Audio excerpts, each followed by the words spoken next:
Hi, I'm Jamie with The Saving Secret, where I help you become more intentional with your money. If you're new to the channel, please be sure to hit that subscribe button. So, today I wanted to talk about an investment tool that I've built to help you figure out how to build investments, hold yourself accountable, and work towards FIRE. So, for those of you who are new to my channel and you haven't seen, in a video that I posted a couple weeks ago, I talked about 8 investment accounts that can help you. And really, they help you work towards FIRE, but also can help you as you build your financial independence and build wealth. So, I have built a tool. And so, if you click in the show notes down below, you'll be able to have a link to where you can download this copy. And I'll have this exact copy down there where you can look at and review.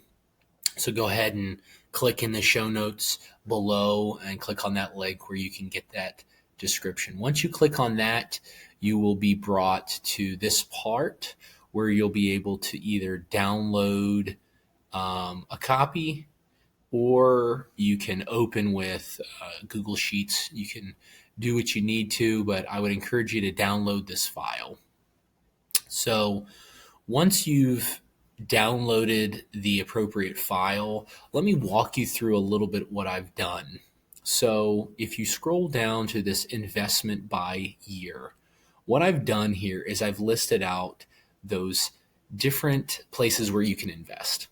And the first one is debt. If you have debt, you need to make sure that you include all of your debt in here. This would be any debt that you have out, excluding your personal residence or your home mortgage. Figure out, what do you have as your savings? Do you have a health savings account? What's your current snapshot for the year? So go through all of these. If you have company stock, your 401k, do you have a Roth 401k? What is your home value? What do you owe on your home? Do you have a Roth? Does your spouse have a Roth? And what is your investment? So this is kind of a snapshot of your investments that you have. And so putting in your current information based on 2019 is a great place to start. It gives you an understanding of where you are. And when you understand where you are, you can help look out into the future of where you're going. So you put in your information based on last year. So the end, December 31st, figure out where were you as far as all of these investments. It's kind of a snapshot of 2019. At the end of 2019, this is where you were.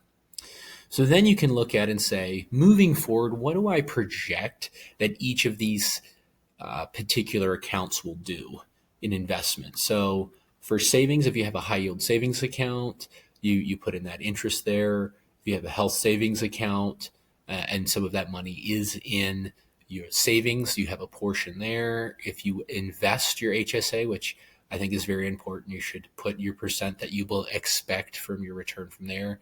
If you get access to company stock, you can put in what you currently expect there, 401k, Roth, and you can continue the exercise down. This home balance, this is more of just what is your interest rate on your home. This is more of an indicator of what it is. It doesn't really work into the calculation. So from here, it can basically tell you what you think you're going to do for the year and for future years.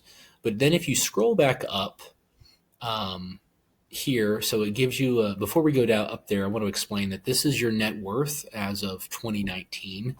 And then over here, it has your future net worth as it goes over there.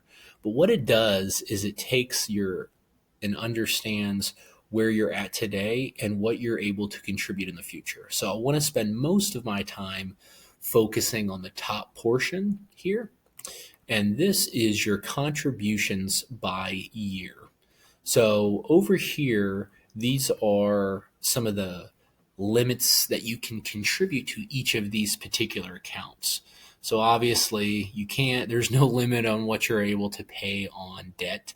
There's no limit of what you can contribute to savings. Yes, there is max that you're willing to do for an individual is like $250,000 that they're going to insure federally. But for the most part, you can put what you want into your savings every year. Your health savings account, you're able to contribute if you're single, 3,450 bucks or 7,100 bucks for health savings account. Company stock, that's really what your company deems.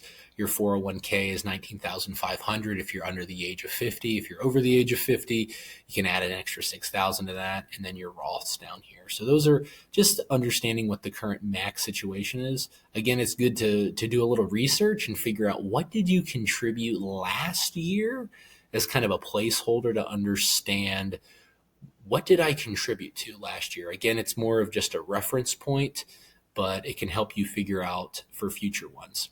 So then for here, you can determine how much money do you want to spend on the specific category.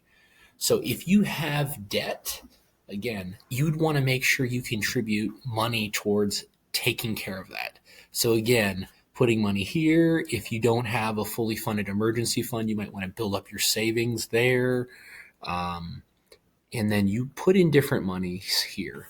So for me, this example that I have posted here, this is not my actual personal example, but this is the principles that I follow, and this will help you get an understanding of where you can put your money. So once you take care of these top three areas, you've taken care of your debt, you've taken care of your emergency fund, you've taken care of your savings on your health saving account, where are you going to put your money? So I recommend taking care of an HSA account. I really believe that's a great place to invest your money.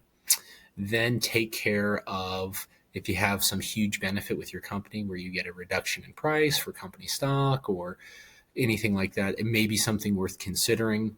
And then take advantage of your 401k match. And so if you have a match, your match will always go into the 401k, the traditional, if you had a Roth. And so maybe you would contribute that amount, and then the excess that you can contribute, what you're able to contribute, I recommend putting it towards the home and paying off your home as soon as you can. And so you're holding yourself accountable as understanding what were you able to contribute in 2019, but then you're working towards future of saying, hey, I contributed $63,000 last year. What could I contribute next year? And so this is a running total. And this gives you a good plan to say, wow, according to this has been scaled out. This person would be able to pay off their home by 2022. And then after they had their home paid off, they worked aggressively to pay it off. Then they can max out their 401k and they can take care of the Roth IRAs and start investing. An investment is just a regular brokerage account. But once you start really catching the vision of saying, hey, this is what I can contribute each year, then you can really start tracking what you're able to invest.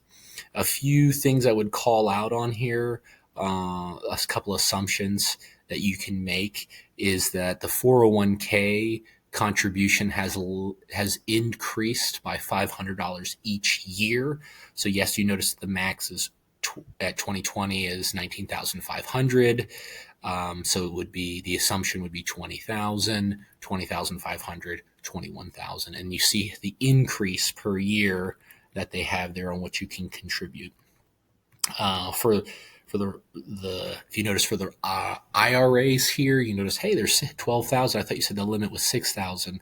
Well, yes, we don't know exactly what that is, but if you contribute before April 15th of 1 year, you can actually contribute for the previous year. So in this scenario, this person would probably contribute at least 6,000 before April 15th, and they can contribute the full 12,000 if they wanted to by the 15th, or they can contribute the rest of it throughout the year. So this gives an idea of where they want to contribute their money. Again, this is a 15-year outlook. It shows last year plus 14 years. So this helps you understand what are you contributing each year, holding yourself accountable. If you scroll down here, back to where you plugged in your original information, it takes the information that you've provided of what you can contribute and it adds that to what the prior year was and figuring out what your expected interest is. So, really cool tool that helps figure out your financial situation. So, for example, if you look over here, you'll notice that if we were to go to your 401k, what it does is it takes what you contributed this year, it adds in what you are willing to contribute for the next year, and that is where, and then multiply it by 9%, and that's where you're able to get what your expected balance would be by the end of the year. So I've added a couple different things in here. Net worth is really just all of the assets minus your liabilities. That is your net worth. So in this scenario, it adds up everything except for subtracts your debt and your home balance. So once those are out, it's adding up all the positive numbers there. Your investment growth, this is something that I think is important to include and it really understands. So what it does, if we look at this investment growth, is it takes what did you make at the end of the year, so at the end of 2020, and it says, okay, let's subtract what did you contribute and let's subtract what you started with last year. So you can figure out that your investments alone, not based on what you contributed, grew at $13,235. And so if you notice, your investment growth goes up with years and years. So this 4% rule down here actually talks about the FIRE number. And what FIRE is the FIRE number is 25 times your annual expenses. So when you look over here, if you look at your net worth or what you have here and say, okay, I want to have my annual expenses at 60,000. So by this year, 2030, you would reach your FIRE number. If your FIRE number was 80,000, you would get there by 2032. So this just gives you a snapshot of kind of where your investments are by year, and it's a very quick tool. So I think this is extremely helpful if you're new to the FIRE journey or you've gotten to a place where you don't really know where to put your investments. Do I pay off the house? Do I maximize my 401k? Do I open a brokerage account? All are good answers, but at the end of the day, you can model out what it is and how each of those play a part. And so I feel like this tool is extremely helpful. If you thought this video is helpful, please be sure to give it a thumbs up. If you have any questions about the tool or things that could be helpful, please feel free to put them in the comments below. But again, I really think this can help you as you work towards FIRE. And I hope you found this information helpful. Thank you so much for watching and have a great day.